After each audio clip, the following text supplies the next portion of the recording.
당장 그 나라에 연락하시오. 아니 지금 당장 찾아가시오. 아랍에미리트 국왕이 내린 긴급 지시. 이란의 미사일 1400발이 바라카 원전을 켜놓고 전 세계 엔지니어들이 탈출선을 찾을 때 오직 한 나라만 반대 방향으로 걸었습니다. 단 한 발자국도 물러서지 않는다. 우리는 끝까지 지킨다.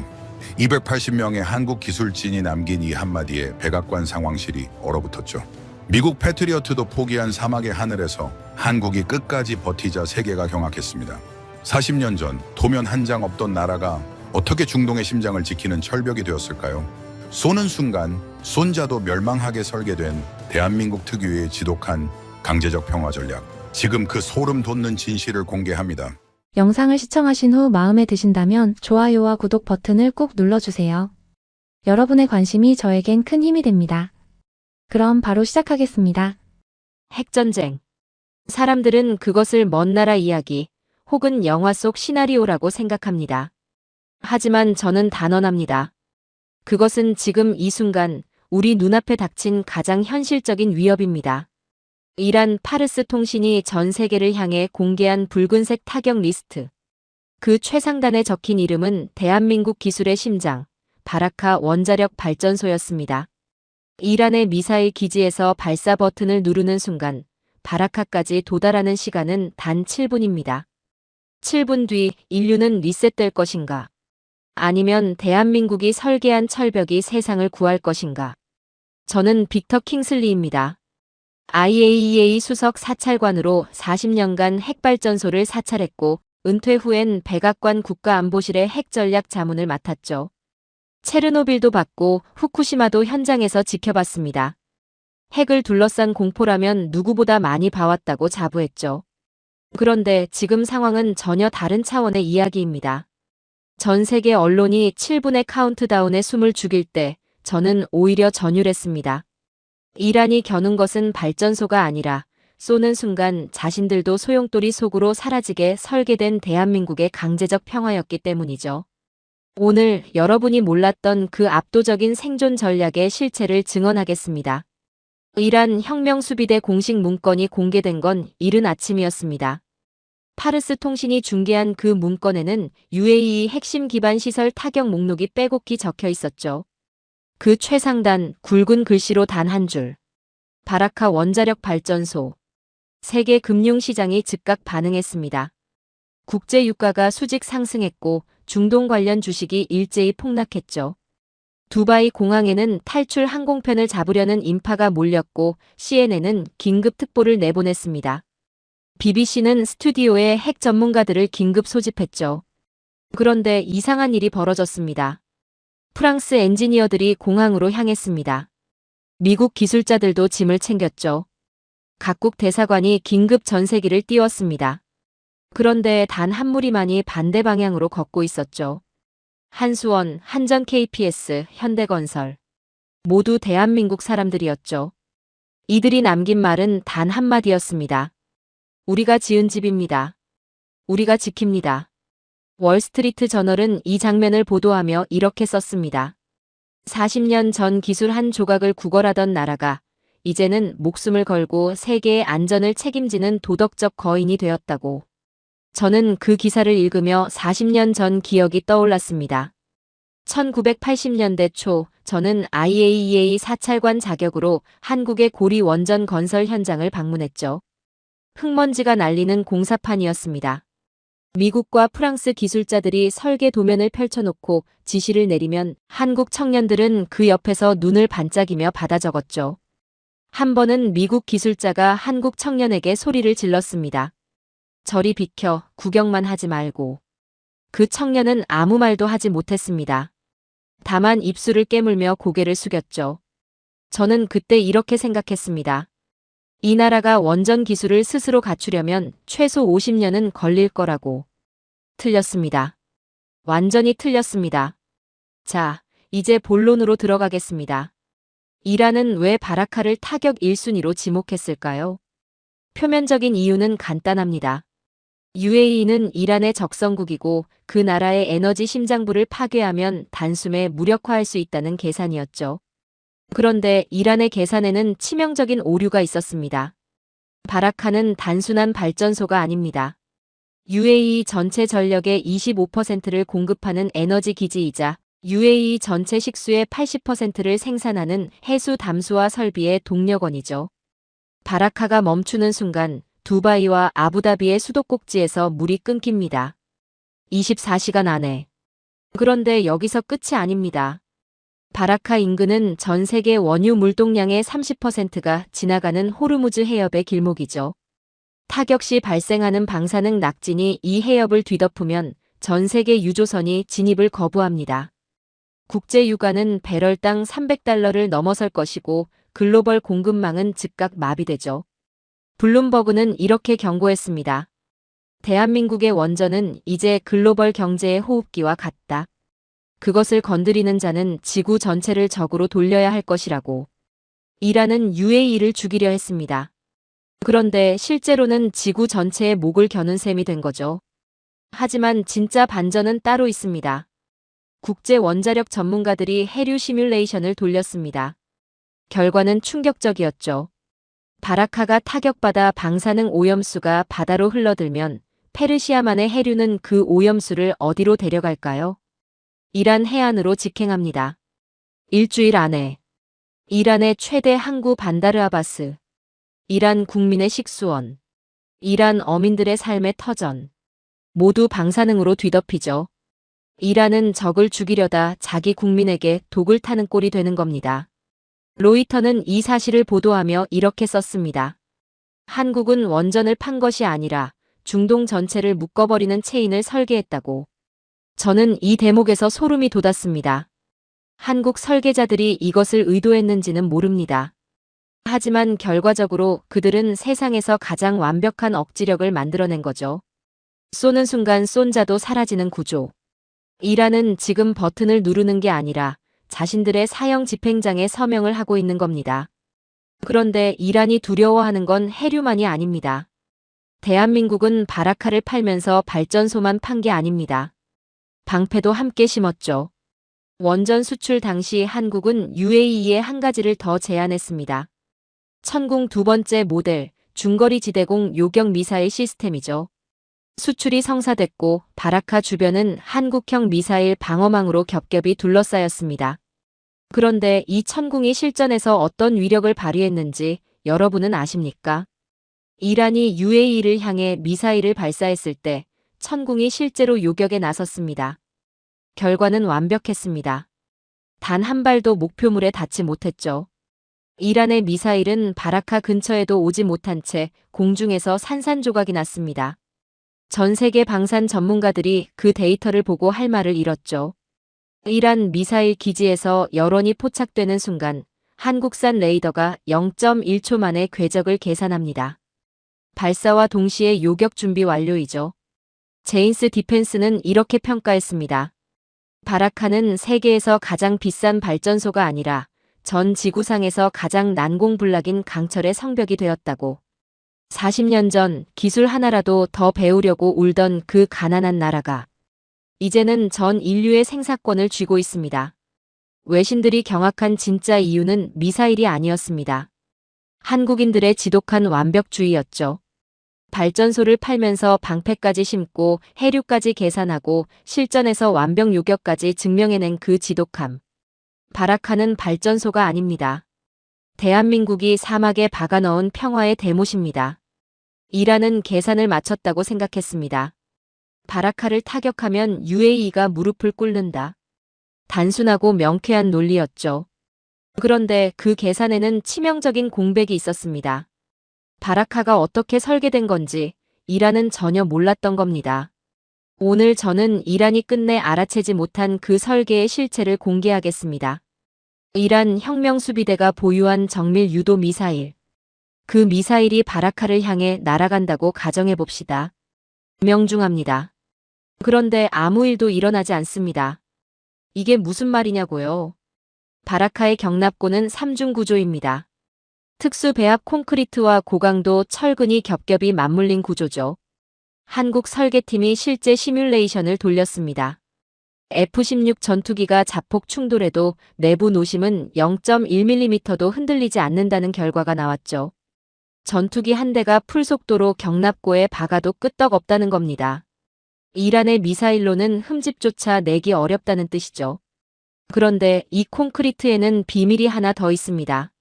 한국 설계팀이 개발한 특수 배합비입니다. 일반 원전 경납고에 쓰이는 콘크리트와는 차원이 다른 밀도와 강도를 갖도록 설계됐죠. 충격을 받으면 부서지는 게 아니라 오히려 압축되며 더 단단해지는 구조입니다. 이란의 미사일이 박히는 순간 경납고는 그 충격 에너지를 흡수하며 스스로 봉인해버리는 거죠. 월스트리트 저널은 이렇게 보도했습니다. 미국도 포기한 절대 안전을 한국이 상용화시켰다고.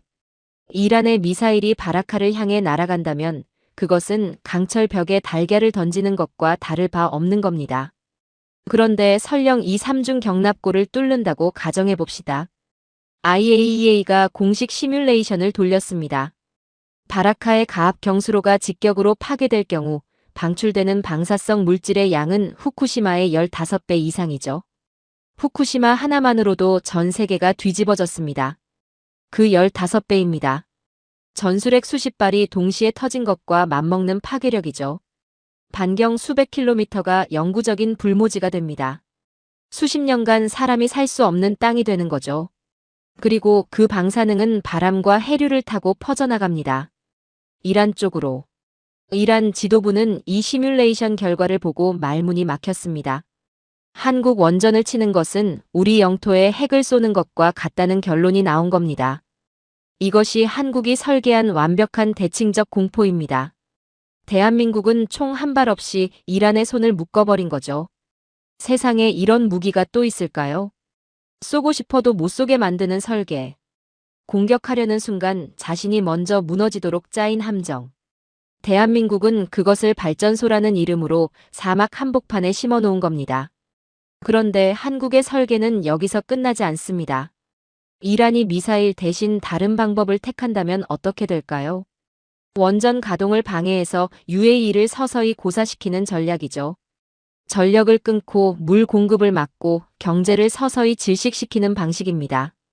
그런데 한국 기술진은 이 시나리오까지 대비해놨습니다. 원전 가동이 중단되더라도 즉각 작동하는 비상 물 공급 에너지 시스템을 별도로 설계해둔 거죠. 2중, 3중의 안전망입니다. 하나가 무너지면 다음이 작동하고 그것도 무너지면 또 다음이 작동하도록 설계된 구조죠. 이란이 어떤 방식으로 압박을 가해도 바라카는 멈추지 않도록 만들어진 겁니다. 전 세계가 물 때문에 망한다고 할 때 한국 엔지니어들만 침착했던 이유가 여기 있었죠. 우리가 설계한 비상 매뉴얼이 작동한다. 그 확신이 있었던 겁니다. 40년 전 쌀밥을 걱정하던 민족이 이제는 전 인류의 식수와 전기를 지키는 파수꾼이 된 거죠. 이것이 대한민국 엔지니어들이 사막에서 만들어낸 기적입니다. 이 모든 사실이 알려지자 전 세계 언론이 들끓었습니다. BBC와 더 타임스가 특집 기사를 내보냈죠. 프랑스도 미국도 해내지 못한 전시 원전 유지력을 한국이 보여주고 있다고. 미사일 위협 속에서도 가동률 100%. 단 한 차례의 이상도 없었습니다. 전 세계 자본이 한국이 만든 것은 안전하다는 명제에 수조 원을 베팅한 꼴이 된 겁니다. 이코노미스트는 이렇게 썼습니다. 미사일보다 강한 것은 한국이 쌓아올린 데이터의 성벽이라고. 돈은 거짓말을 하지 않습니다. 전 세계 금융시장이 한국 기술에 신뢰를 베팅한 순간 이란의 위협은 종이 호랑이가 된 거죠. 그리고 이 보도가 나간 직후 놀라운 일이 연달아 벌어졌습니다. 폴란드가 한국 원전 도입 협상을 가속화했습니다. 체코도 서울로 협상단을 급파했죠. 루마니아가 공식 관심을 표명했고 사우디아라비아도 한국 측에 수주 검토를 요청했습니다. 유럽의 에너지 담당자들이 내린 결론은 하나였죠. 전쟁 중에도 믿을 수 있는 원전은 한국 것뿐이다. 미사일 위협이 오히려 K원전 100년 수출의 보증수표가 되어버린 겁니다. 이란은 한국을 압박하려 했습니다. 결과적으로 한국의 브랜드 가치를 전 세계에 공짜로 광고해준 꼴이 됐죠. 역사에 이런 아이러니가 또 있을까요? 적의 위협이 우방국들의 계약서로 돌아오는 나라. 그것이 지금 대한민국이 서 있는 자리입니다. 저는 이 장면들을 하나씩 지켜보며 한 가지 확신이 생겼습니다. 한국은 단순히 기술을 파는 나라가 아닙니다. 위기를 기회로 바꾸는 나라입니다. 공격받을수록 더 강해지는 나라죠. 어떤 민족이 이런 설계를 할 수 있겠습니까? 발전소를 지으면서 동시에 그 발전소가 적의 손에 떨어졌을 때 일어날 모든 시나리오를 역설계하고 그 시나리오마다 적이 스스로 무너지도록 구조를 짜놓는 민족이 지구상에 또 있습니까? 저는 단언합니다. 없습니다. 이것은 단순한 발전소가 아닙니다. 인류가 광기에 빠질 때 마지막으로 작동하는 이성의 브레이크입니다. 이란이 명단에 올린 것은 바라카가 아니라 자신들의 멸망 확인서였습니다. 그 확인서에 서명한 순간 이란은 이미 진 겁니다. 대한민국은 총 한 발 쏘지 않고 이겼습니다. 저는 40년간 전 세계 원전 현장을 누볐습니다. 미국의 자본, 프랑스의 설계, 러시아의 규모. 모두 대단했죠. 그런데 그 어떤 나라도 해내지 못한 일을 한국이 해냈습니다. 그 기적이 어떻게 시작됐는지 그 출발점으로 돌아가 보죠. 때는 2009년이었습니다. 아부다비 왕실이 사상 최대 규모의 원전 프로젝트를 발주했죠. 47조 원짜리 계약이었습니다. 전 세계 원전 업계가 일제히 눈을 번뜩였죠. 입찰 경쟁에 뛰어든 나라는 셋이었습니다. 미국, 프랑스, 그리고 한국이었죠. 원전 업계에서 이 소식을 들었을 때 반응은 한결같았습니다. 한국이요? 원전 수출 경험이 단 한 건도 없는 나라 아닙니까? 감히 미국, 프랑스랑 경쟁을 하겠다고요. 당시 세계 원전 시장을 독식하던 프랑스 아레바는 한국을 아예 경쟁 상대로 보지 않았다고 합니다. 나중에 전해들은 이야기지만 한국 대표단이 프레젠테이션 자료를 들고 회의실에 들어서던 날 프랑스 측 관계자들은 서로 눈빛을 교환하며 실소를 머금었다고 하더군요. 원전 업계에서는 꽤 유명한 일화입니다. 그런데 한국 대표단이 입을 열었습니다. 공기를 단 하루도 어기지 않겠습니다. 예산을 단 한 푼도 초과하지 않겠습니다. 그리고 60년간 함께 운영하겠습니다. 이 세 가지를 약속했죠. 전 세계 원전 건설의 90%가 공기 지연과 예산 초과로 악명이 높은 판국에 단 하루도 어기지 않겠다는 말은 사실상 도박 같은 선언이었습니다. 프랑스는 비웃었고 미국은 황당해했죠. 그런데 UAE 왕실은 달랐습니다. 왕실 관계자들이 나중에 이런 말을 했다고 합니다. 다른 나라 대표단은 계약을 따라왔지만 한국 대표단은 무언가를 증명하러 온 것처럼 보였다고. 50도의 사막 모래바람 속에서 밤을 새워 도면을 수정해가며 마지막까지 포기하지 않았던 사람들의 눈빛이었습니다. 허세가 아니라 진심이었죠. 그 차이가 결과를 바꿨습니다. 결과는 전 세계를 경악시켰죠. 한국이 수주했습니다. 47조 원. 사상 최대 규모의 원전 프로젝트가 한국의 손에 들어온 겁니다. 저도 그 소식을 듣고 눈을 의심했습니다. IAEA 동료들 사이에서도 한참 화제가 됐죠. 르몽드는 이렇게 썼습니다. 원전 종주국 프랑스가 이름도 없던 한국에게 뺨을 맞았다. 이것은 기술의 승리가 아니라 투지의 승리라고. 프랑스 원전 업계의 충격은 상당했습니다. 수십 년간 자신들의 동무대였던 시장에서 단 한 번의 해외 수출 경험도 없는 나라에게 패배했으니까요. 프랑스가 와인을 마실 때 한국인은 사막의 모래를 씹으며 도면을 그렸습니다. 결과는 보시는 대로입니다. 수주 이후 한국이 보여준 것은 더 놀라웠습니다. 제가 바라카를 처음 사찰하러 갔을 때가 기억납니다. 공정 하나하나가 계획표와 단 하루의 오차도 없이 맞아떨어지는 걸 보고 솔직히 경악했죠. 바라카 1호기부터 4호기까지. 사막의 살인적인 폭염 속에서 낮 기온이 50도를 넘나드는 환경에서 해낸 겁니다. 전 세계 원전 건설 역사에서 이런 기록은 없었습니다. 미국이 짓던 원전은 10년이 넘도록 완공을 못했죠. 핀란드에서 짓던 프랑스 원전도 수년을 지연했습니다. 한국만이 약속한 날짜에 약속한 예산으로 약속한 품질을 내놓은 겁니다. 이코노미스트는 이렇게 표현했죠. 중동의 사막에서 시간을 지배하는 유일한 민족은 한국인뿐이라고. UAE 왕실은 감동을 넘어 경외감을 느꼈다고 했습니다. 바라카는 이렇게 전 세계 원전 건설의 표준이 됐죠. 이것은 건설이 아닙니다. 대한민국이 전 세계 원전 역사에 새긴 정복의 기록입니다. 그런데 한국이 UAE에 판 것은 원전만이 아니었습니다. 한국은 60년간 함께 운영하겠다는 약속을 지키기 위해 수천 명의 기술진을 현지에 상주시켰죠. 아부다비 외곽에는 한국인 마을이 생겼습니다. 한국 식당이 들어섰고 한국 학교가 세워졌죠. 현지인들이 김치를 먹기 시작했고 한국 기술자들은 현지 직원들에게 기술을 가르쳤습니다. 제가 사찰차 방문할 때마다 느낀 건데 단순한 비즈니스 관계가 아니었습니다. 함께 먹고 함께 일하고 함께 땀 흘리는 관계였죠. 현지 직원들이 한국 기술자들에게 아랍어로 형이라고 부르기 시작했다는 이야기도 들었습니다. CNN은 이렇게 보도했죠. 한국은 기술을 판 것이 아니라 60년의 우정과 신뢰라는 영혼을 팔았다고. 이란의 공격 명단이 공개됐을 때 UAE가 가장 먼저 한 말이 뭔지 아십니까? 우리 국민만큼 소중한 한국인 형제들을 지키겠다고 했습니다. 10년 넘게 함께 살아온 이웃이 된 겁니다. 기술이 우정이 되고 우정이 혈맹이 됐죠. 돈으로는 절대 살 수 없는 관계입니다. 이 대목에서 저는 한국이 걸어온 길을 다시 한번 생각하게 됩니다. 1970년대 고리 원전 건설 당시 한국이 얼마나 처절했는지는 업계에서 유명한 이야기입니다. 미국 웨스팅하우스 기술자들에게 문전박대를 당했죠. 설계도면 근처에도 오지 말라는 소리를 들었고 저리 가서 구경이나 하라는 말도 들었습니다. 그 수모를 당하면서도 한국 청년들은 포기하지 않았죠. 어깨너머로 기술을 익혔고 밤새 도면을 그렸으며 눈물을 씹으며 버텼습니다. 당시 한국 기술자들의 메모장에는 빽빽하게 적힌 수식과 도면이 가득했다고 합니다. 귀동냥으로 익힌 기술 용어들, 몰래 받아 적은 설계 수치들.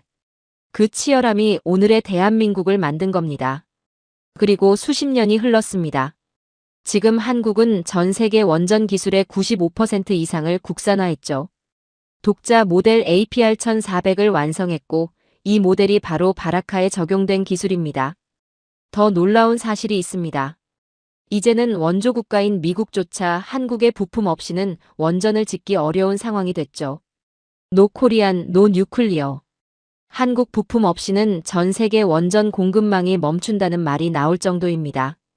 가르치던 자가 배우는 자가 됐고 무시하던 자가 의존하는 자가 됐죠. 40년 전 저리 비키라고 소리치던 그 미국 기술자들이 지금 한국 부품 납기일을 기다리고 있습니다. 저는 이 역전의 역사 앞에서 말문이 막힙니다. 40년 전 그 눈물을 씹던 청년들이 만들어낸 기술이 지금 이란의 미사일을 잠재우고 있으니까요. 달라진 게 있다면 그때는 손에 아무것도 없었다는 겁니다. 지금은 세계 최고의 기술이 있죠. 달라지지 않은 게 있다면 그 눈빛입니다. 포기를 모르는 그 지독한 눈빛. 40년 전 우리를 무시하던 그들에게 보란듯이 보여줬습니다. 이게 바로 대한민국입니다. 이란은 한 가지를 믿었습니다. 바라카를 타격하면 끝이라고. 발전소 하나가 무너지면 UAE가 무릎을 꿇는다고. 그런데 이란이 몰랐던 게 있습니다. 한국은 발전소만 판 게 아니었죠. 2009년 아부다비의 그 협상 테이블에서 한국은 이미 10년 앞을 내다보고 있었습니다. 원전 수주 협상이 막바지에 접어들던 시점이었습니다. UAE 왕실 관계자가 한국 협상단에게 조용히 물었다고 합니다. 발전소를 지어주는 건 좋습니다. 그런데 중동이 어떤 곳인지 아시지 않습니까? 적의 미사일 한 발이면 모든 게 끝나는데 그 이유는 어떻게 할 겁니까? 이 질문에 프랑스는 답을 못했습니다. 미국도 마찬가지였죠. 발전소는 우리가 짓겠습니다. 그 이유는 알아서 하십시오. 그게 그들의 방식이었습니다. 한국은 달랐습니다. 우리가 지은 집은 우리가 끝까지 지킵니다. 방패도 함께 드리겠습니다. 이 한마디가 판도를 바꿨죠. 프랑스는 기술을 팔려 했지만 한국은 생존을 팔았습니다. 그 차이가 47조 원의 계약서를 한국 손에 쥐어준 겁니다. 약속은 즉각 행동으로 이어졌습니다. 원전 수주 2년 뒤인 2011년 대한민국 정예 특수부대 아크부대가 UAE에 파견됐습니다. 아크부대. UAE 현지인들이 사막의 유령이라고 부르는 부대입니다. 단순한 경비대가 아니죠. 원전 유사시 즉각 투입되어 테러리스트를 제압하고 핵심 시설을 사수하는 실전 부대입니다. UAE 특수부대를 한국식으로 훈련시키며 현지 방어력까지 통째로 끌어올렸죠. 원전 복도 끝, 통제실 입구, 경납고 주변. 어느 곳에나 이들이 있습니다. 소음기 낀 총을 들고 조용히 기다리고 있죠. CNN은 이렇게 보도했습니다. 바라카는 군사 기지보다 더 강력한 요새다. 그곳엔 세계 최강의 특수부대, 한국의 아크가 있다고. 이란 혁명수비대가 가장 두려워하는 것은 미사일이 아닙니다. 저 복도 끝에서 기다리고 있을 한국 특전사의 존재입니다. 60년 전 변변한 무기 하나 없어 울던 나라의 특전사가 지금 중동의 핵심 요충지를 지키고 있는 겁니다. 가슴이 떨리지 않으십니까? 그리고 11년이 흘렀습니다. 2022년 1월 한국 방산 역사에 새로운 페이지가 쓰였습니다. 천궁 두 번째 모델. 한국형 중거리 지대공 요격 미사일 시스템. 4조 원 규모의 수출 계약이 UAE와 성사됐죠. 당시 한국 방산 역사상 단일 유도무기 수출로는 최대 규모였습니다. 전 세계 방산 업계가 경악했습니다. 그런데 생각해 보십시오. UAE는 왜 하필 한국의 천궁을 선택했을까요? 세계에는 미국의 패트리어트도 있고 이스라엘의 아이언돔도 있습니다. 왜 한국이었을까요? 답은 단순합니다. 원전을 지어준 나라, 아크 부대로 12년간 신뢰를 쌓은 나라, 우리가 지은 집은 우리가 지킨다고 약속한 나라. 그 나라의 방어 시스템이 가장 믿을 수 있었던 겁니다. 원전 수주가 방산 수출에 거대한 문을 열어준 거죠. 2009년의 협상 테이블에서 이미 2022년이 설계되어 있었던 겁니다. 10년을 내다본 전략이었습니다. 제인스 디펜스는 이렇게 평가했죠. 한국은 발전소만 판 것이 아니다. 그 발전소를 건드리는 자의 목을 칠칼과 방패를 함께 심었다고. 바라카 주변이 천궁 방어망으로 겹겹이 둘러싸이기 시작했습니다. 그리고 이 천궁이 실전에서 어떤 위력을 발휘하는지 이미 세상에 증명된 적이 있죠. 이란이 UAE를 향해 실제로 미사일을 발사했을 때의 이야기입니다. 경보가 울렸습니다. 이란발 미사일이 UAE를 향해 날아오고 있다는 신호였죠. 그 순간 천궁의 레이더가 켜졌습니다. 0.1초 만에 궤적이 계산됐습니다. 요격 미사일이 발사됐죠. 결과는 완벽했습니다. 전 세계 방산 전문가들이 그 데이터를 보고 말문이 막혔죠. 천궁의 레이더가 켜지는 순간 이란의 미사일은 날아가는 관이 될 뿐입니다. 실전에서 이미 증명된 사실입니다. 그런데 이란이 미사일 대신 사이버 공격으로 원전 제어 시스템을 마비시키려 한다면 어떻게 될까요? 이것도 이미 답이 나와 있습니다. 한국은 수십 년간 북한의 집요한 원전 해킹 시도를 막아내며 세계 최강의 사이버 보안 기술을 쌓아왔죠. 북한의 해킹 수준이 어느 정도인지는 전 세계가 압니다. 그 북한을 수십 년간 막아낸 기술입니다. 바라카의 모든 신경망은 그 기술로 무장돼 있죠. 이란 사이버 부대가 수만 번 두드렸습니다. 단일 비트의 침투도 허용하지 않았습니다. 월스트리트 저널은 이렇게 썼죠.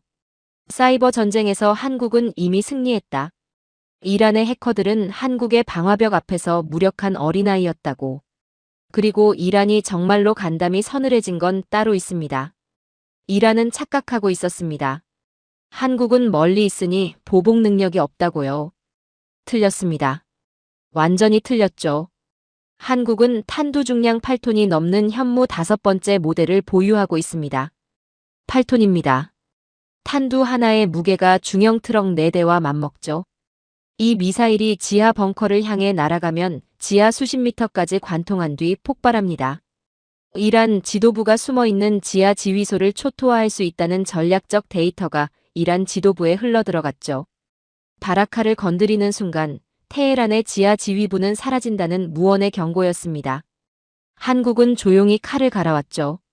바라카를 건드리는 것은 잠자던 사자의 코털을 건드리는 것입니다. 원전 수주, 아크 부대 파병, 천궁 수출. 이 흐름을 보십시오. 우연이 아닙니다. 처음부터 설계된 전략이었습니다.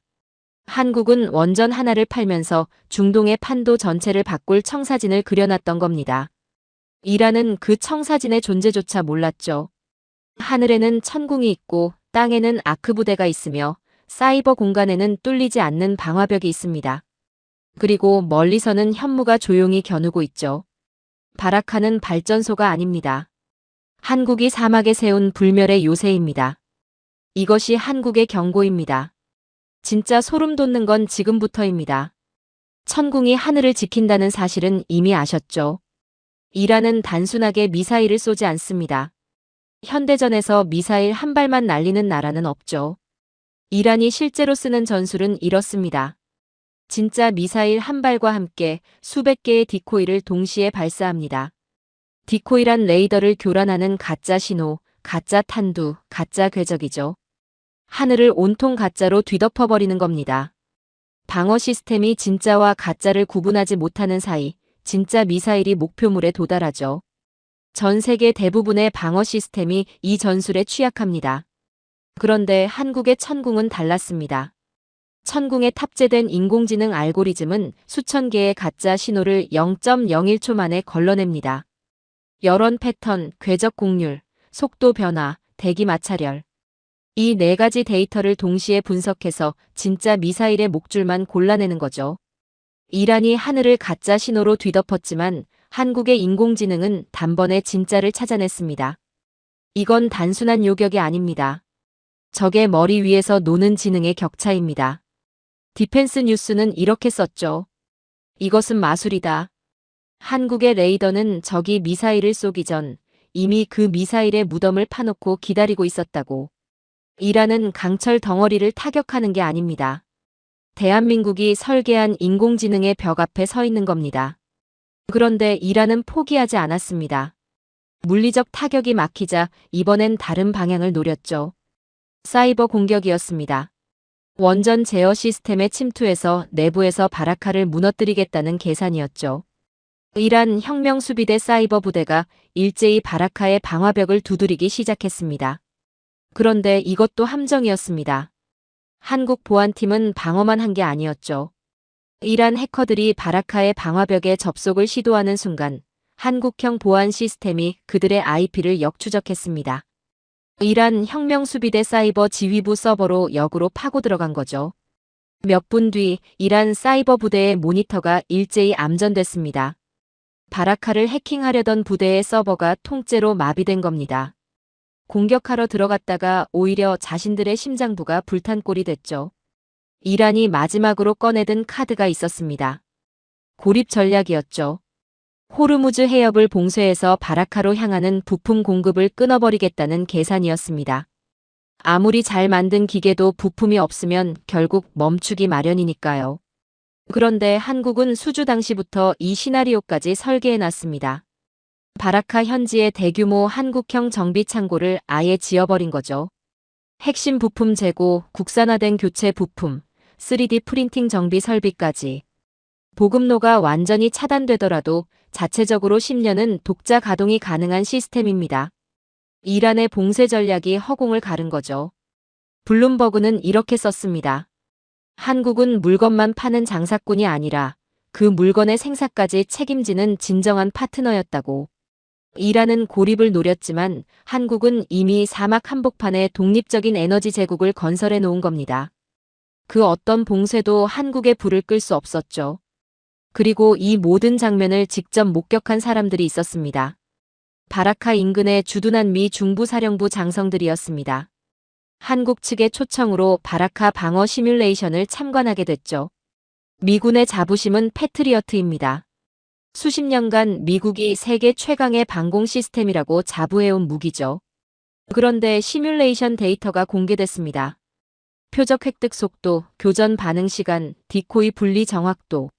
모든 항목에서 천궁이 패트리어트를 앞질렀습니다. 미군 장성들이 굳은 표정으로 데이터를 들여다봤습니다. 그리고 아무 말도 하지 못했죠. 잠시 뒤 한 장성이 한국 엔지니어에게 다가가 손을 내밀었습니다. 악수였습니다. 그것으로 충분했죠. 이 사건 이후 미국은 중동 내 자국기지 방어에 한국 기술을 참고하기로 했습니다. 저는 그 장면을 전해 듣고 눈물이 났습니다. 평생을 미군 무기가 최고라고 믿고 살았던 제가 한국인들 앞에서 고개를 숙이는 미군 장군들의 이야기를 들으며 40년 전 흙먼지 속에서 도면을 훔쳐보던 그 청년들이 이제는 미군 사령관에게 기술을 가르치는 스승이 된 겁니다. 전쟁은 준비된 자들의 여유로 하는 겁니다. 이란이 미사일 버튼을 만지작거릴 때 한국은 이미 그 미사일이 어디서 격추될지 계산을 맞춰놓고 있었죠.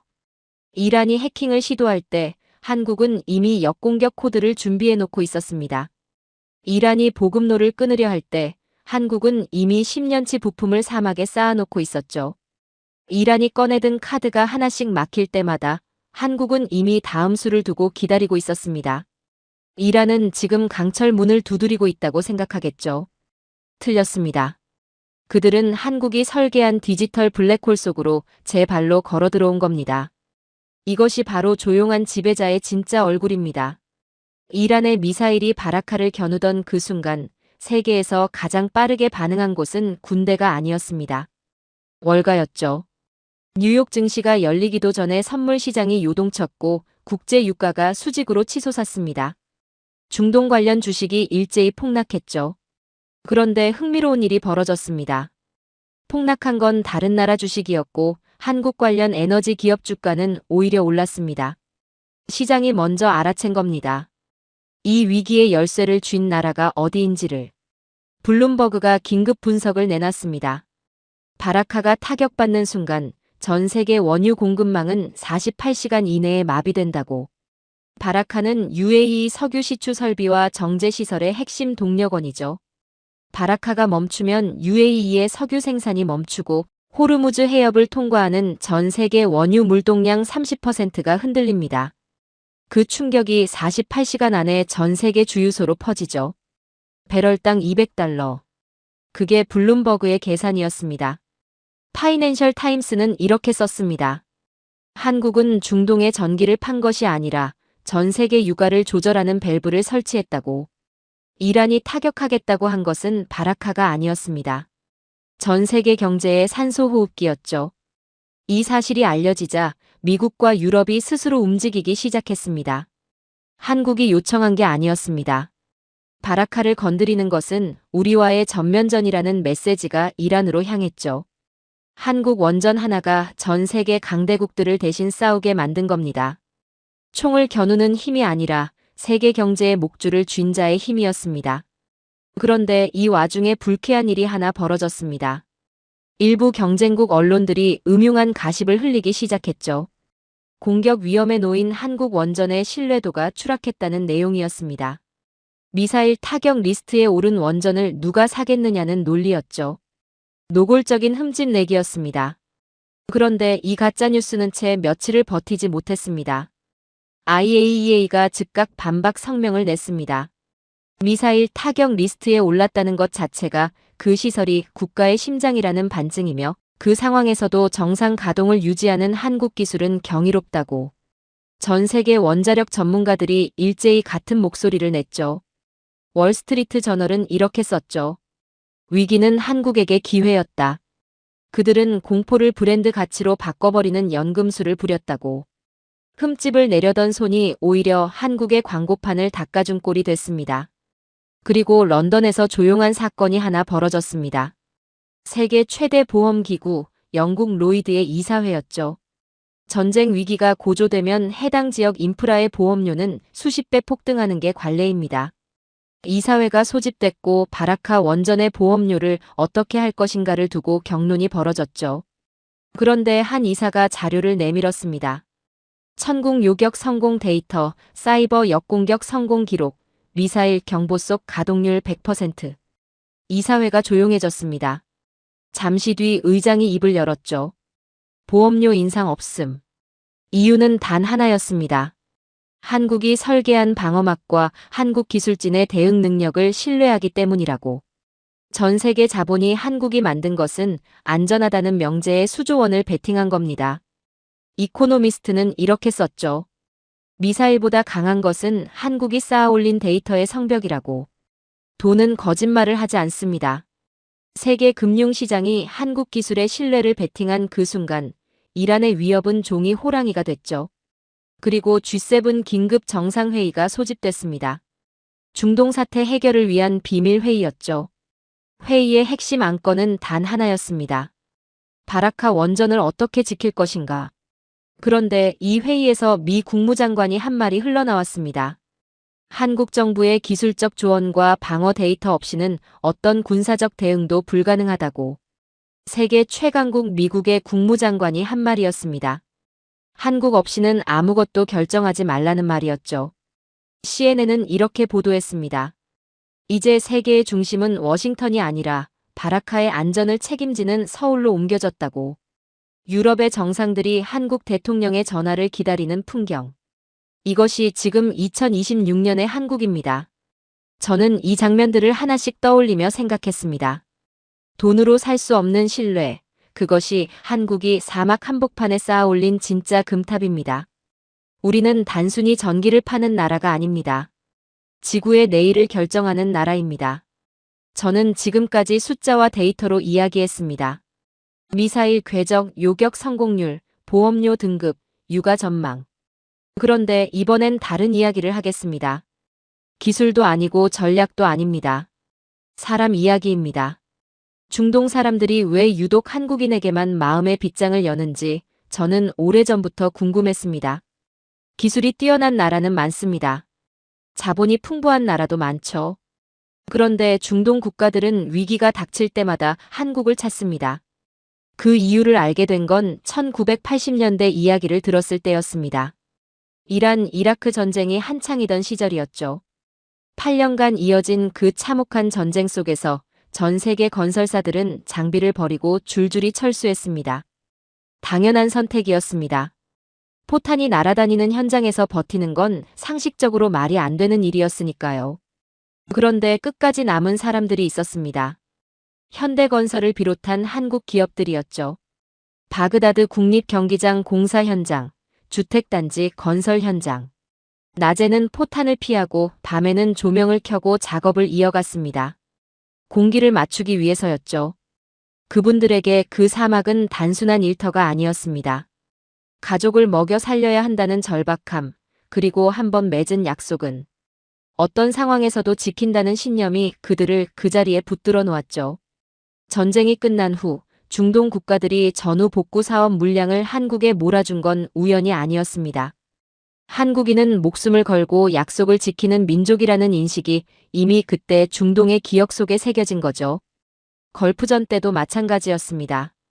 이라크의 쿠웨이트 침공으로 다국적군이 투입되는 일촉즉발의 상황에서도 사우디아라비아와 주변국 현장에서 근무하던 한국 기술자들은 철수 권고를 뿌리치고 작업을 이어갔습니다. 당시 사우디 국왕이 한국인은 진정한 친구라고 했다는 이야기는 중동에서 지금도 회자되는 일화죠. 그 신뢰가 쌓이고 쌓여서 수십 년 뒤 바라카 원전 수주로 이어진 겁니다. 기술만으로 47조 원짜리 계약을 따낸 게 아니었습니다. 수십 년간 포탄 속에서도 망치를 놓지 않았던 사람들이 쌓아 올린 신뢰가 그 계약서의 진짜 바탕이었죠. 그리고 2026년 그 역사가 다시 반복됐습니다. 이란의 타격 명단이 공개되던 날 밤 바라카 원전 내부에서는 조용한 회의가 열렸습니다. UAE 정부가 한국 기술진에게 비상대피를 제안한 직후였죠. 평소 이 원전을 운영하던 한국인 1000여 명 중 행정 인력과 비핵심 인원은 이미 안전지대로 이동한 상태였습니다. 남은 건 원자로 제어와 핵심 정비를 담당하는 정예 기술진 280명이었죠. 그 280명이 한자리에 모였습니다. 누군가 입을 열었습니다. 가족이 있는 사람은 떠나도 됩니다. 아무도 뭐라 하지 않을 겁니다. 잠시 침묵이 흘렀죠. 그런데 아무도 일어서지 않았습니다. 현장 소장이 말했습니다. 우리가 가동을 멈추면 이 나라의 병원이 멈추고 공장이 멈춥니다. 우리가 만든 원전은 우리가 가장 잘 압니다. 우리가 지킵니다. 더 이상 논의가 필요 없었습니다. 280명이 각자의 자리로 돌아갔죠. 프랑스 컨설턴트들이 짐을 쌀 때, 미국 엔지니어들이 공항으로 향할 때, 이 280명만이 반대 방향으로 걸었습니다. 무모한 고집이 아니었죠. 자신들이 설계한 방공망과 경납고의 안전성을 누구보다 잘 알기에 가능한 결정이었습니다. 기술적 확신이 용기가 된 겁니다. 40년 전 아버지들이 포탄 속에서도 크레인을 멈추지 않았던 것처럼 아들들은 미사일 경보 속에서도 원자로 수치를 체크했습니다. 과거엔 가족을 먹여 살리기 위한 생존이었다면 지금은 세계의 에너지를 책임지는 사명으로 그 차원이 달라진 것뿐이죠. 그날 밤 많은 엔지니어들이 조용히 스마트폰을 꺼내 들었습니다. 혹시 모를 최악의 상황을 대비해 한국에 있는 가족들에게 영상을 남기기 위해서였죠. 잠든 아이들의 얼굴을 보며 눈물을 참는 아버지들이 있었을 겁니다. 미안하다. 그런데 내가 여기서 자리를 비우면 이 나라 아이들이 내일 물을 마실 수 없단다. 담담한 목소리였습니다.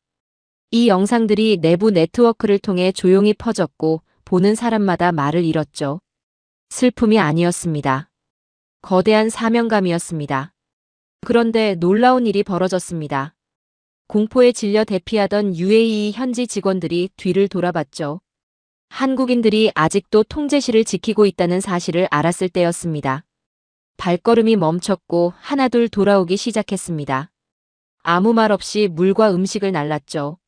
한 현지 직원이 한국인 소장에게 조심스럽게 무언가를 내밀었습니다. 대추야자 한 알이었죠. 아랍 문화에서 대추야자는 단순한 과일이 아닙니다.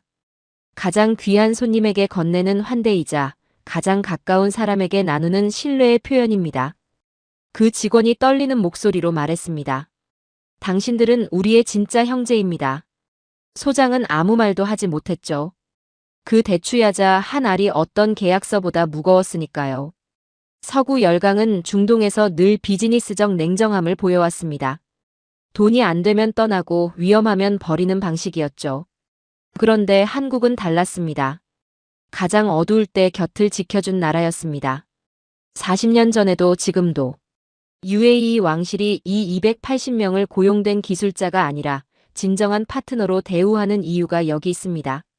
한국과 맺은 계약은 종이 한 장이 아니라 수십 년에 걸쳐 피와 땀으로 증명된 약속이었으니까요. 미사일 경보가 울리는 내내 그 손은 흔들리지 않았습니다. 방호복을 입고 12시간 교대 근무를 강행하며 노심 냉각 수치를 체크하는 기술자들의 손이었죠. 이란의 도발이 이어지는 내내 바라카는 단 한 차례의 이상도 없이 돌아갔습니다. 한 동료 전문가가 나중에 이런 말을 했습니다. 그들을 멈추게 할 수 있는 건 미사일이 아니라 자신들의 설계에 대한 의심뿐이었는데 그들은 단 한순간도 의심하지 않았다고. 저는 그 말이 오래 머릿속에 남았습니다. 40년 전 포탄 속에서 망치를 놓지 않았던 아버지들이 닦아놓은 신뢰 위에 아들들이 원전을 세웠습니다. 그리고 그 원전이 위협받는 순간 아들들은 아버지가 했던 것과 똑같은 선택을 했죠. 남는다. 기술보다 무서운 건 사람의 마음입니다. 이 280명이 지켜낸 건 원전이 아니라 수십 년에 걸쳐 쌓아온 한국이라는 이름의 신뢰였습니다. 이란은 미사일을 겨눴지만 한국은 진심을 던졌습니다. 그리고 승자는 이미 정해져 있었죠. 이란의 미사일은 아직 바라카를 겨누고 있습니다. 그런데 세계는 이상하게도 이란을 보지 않습니다. 한국을 보고 있죠. 위기의 한복판에서 전 세계의 시선이 서울로 향하고 있습니다. 저는 이 위기가 만들어낸 전혀 다른 차원의 이야기를 하겠습니다. 전쟁은 데이터를 만들어냅니다. 그것도 실험실에서는 절대 얻을 수 없는 데이터를요. 이번 위기가 전 세계 원전 업계에 남긴 가장 결정적인 유산은 바로 이겁니다. 미사일 경보가 울리는 실전 상황에서 원전을 100% 가동하며 축적한 운영 데이터. 이 데이터를 가진 나라는 지구상의 한국뿐입니다. 어떤 시뮬레이션도 어떤 훈련도 이것을 대체할 수 없죠. 실제 위협 속에서 원자로가 어떻게 반응하는지, 냉각 시스템이 어떻게 작동하는지, 기술진이 어떤 판단을 내리는지. 이 모든 실전 기록이 한국의 자산이 됐습니다. 앞으로 전 세계에 지어질 모든 원전의 설계자들은 이 데이터를 참고해야 합니다. 한국의 허락을 받아야 한다는 뜻이죠. 60년 전 미국 기술자에게 저리 비키라는 소리를 듣던 나라가 이제 전 세계 원전 설계의 실전 교과서를 독점하는 나라가 된 겁니다. 그런데 이번 위기가 증명한 것은 기술만이 아니었습니다. 한국이 원전을 파는 방식 자체가 세계에 없던 모델이라는 사실이 드러났죠. 다른 나라들은 원전을 짓고 떠납니다. 설계하고 시공하고 인수인계하고 끝이죠. 한국은 달랐습니다. 연료 공급부터 운영, 정비, 폐기물 관리까지 60년 전주기를 함께하는 파트너였습니다. 이번 위기가 그 차이를 적나라하게 보여줬죠. 프랑스가 짓고 떠난 원전이었다면 어땠을까요? 미사일 경보가 울리는 순간 아무도 없었을 겁니다. 그런데 바라카에는 한국 기술진이 있었습니다. 자신들이 설계한 시스템을 누구보다 잘 아는 사람들이 자리를 지켰죠. 이것이 전 세계 원전 도입을 검토하는 나라들에게 던진 메시지는 단 하나였습니다. 진짜 파트너가 필요하다면 한국밖에 없다. 대체 불가능한 생존 파트너. 이것이 이번 위기가 한국에게 안겨준 가장 강력한 브랜드입니다. 그리고 더 먼 미래를 보는 사람들은 다른 것을 주목하고 있습니다. 바라카가 24시간 쉬지 않고 생산하는 청정 전력이죠. 이 전력으로 바닷물을 전기분해하면 탄소를 전혀 배출하지 않는 청정 수소가 만들어집니다. 핑크 수소라고 불리는 것이죠. 이란의 위협이 극도로 고조되는 상황에서도 바라카의 수소 생산 프로젝트는 멈추지 않았습니다. 오히려 가속화됐죠. 원전이 멈추지 않으니 수소 생산도 멈추지 않은 겁니다. 전 세계가 탄소 중립을 향해 달려가는 지금 대규모 청정 수소를 안정적으로 공급할 수 있는 나라는 손에 꼽힙니다. 그 손가락 중 가장 앞에 한국이 있죠. 원전 패권이 수소 패권으로 이어지는 구조를 한국이 중동 한복판에서 만들어가고 있는 겁니다. 석유 이후의 중동을 누가 설계하는가? 그 답이 바라카에 있습니다. 안보의 판도도 달라졌습니다. 미 중부 사령부가 바라카 방어 데이터를 한국군과 실시간으로 공유하기 시작했습니다. 단순한 정보 교환이 아닙니다. 세계 최강 미군이 한국을 핵심 안보 파트너로 인정했다는 의미죠. 중동의 하늘을 지키는 레이더 데이터, 미사일 궤적 분석, 요격 성공 기록. 이 모든 것이 한국과 미군 사이에서 실시간으로 오가고 있습니다. 한국이 전 세계 안보 네트워크의 핵심 노드가 된 겁니다.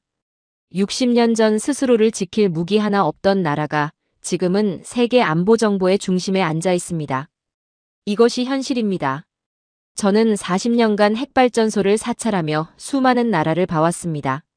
그런데 2차 대전 이후 독립한 국가 중에서 에너지와 안보를 동시에 수출하며 타국의 생존을 실질적으로 책임지는 나라는 한국이 유일합니다. 원전을 팔고 그 원전을 지키는 미사일을 팔고 그 미사일을 운용하는 특수부대를 파견하고 위기 속에서도 현장을 떠나지 않는 기술진을 남깁니다. 이 패키지를 통째로 제공하는 나라는 지구상에 없습니다. 한국 하나뿐이죠. 미사일 조준경 아래서도 멈추지 않은 바라카의 원자로는 한국 기술이 가진 가장 냉정한 자신감이었습니다. 모두가 현장을 떠날 때 자리를 지킨 한국인들의 뒷모습은 전 세계가 왜 한국을 선택해야 하는지에 대한 답이 됐죠. 40년 전 척박한 땅에 뿌려진 땀방울은 이제 다음 세대의 손에서 지구의 에너지를 지키는 실질적인 동력이 됐습니다. 어떤 위기에도 약속을 저버리지 않는 이 지독한 신의 앞에 국제사회는 한국이라는 이름의 무게를 다시 확인하고 있죠. 결국 이란의 광기마저 잠재운 건 무기가 아니었습니다. 한국이 수십 년간 쌓아올린 흔들리지 않는 신용의 벽이었습니다. 이란의 미사일은 아직 겨눠져 있습니다. 그런데 아무도 두려워하지 않습니다. 사막의 한복판에서 한국이 불을 밝히고 있으니까요. 그 불은 꺼지지 않습니다. 오늘의 사연은 여기까지입니다. 미사일 조준경조차 뚫지 못한 저 태극기의 불빛은 이제 인류를 지탱하는 거대한 성벽이 되었습니다. 모두가 사막을 떠날 때 끝까지 자리를 지킨 280명의 한국인, 그들은 이 시대가 목격한 실제하는 영웅입니다. 40년 전 척박한 땅에 뿌려진 땀방울은 이제 다음 세대의 손에서 지구의 운명을 결정하는 동력이 되었습니다. 어떤 위기에도 도망치지 않는 대한민국만의 이 지독한 신의 앞에 전 세계 강대국들은 고개를 숙였습니다. 결국 이란의 광기마저 잠재운 건 무기가 아니라 오랜 시간 쌓아올린 대한민국이라는 이름의 신뢰였습니다. 긴 영상 시청해주셔서 감사합니다. 내일은 더 좋은 영상으로 찾아오겠습니다.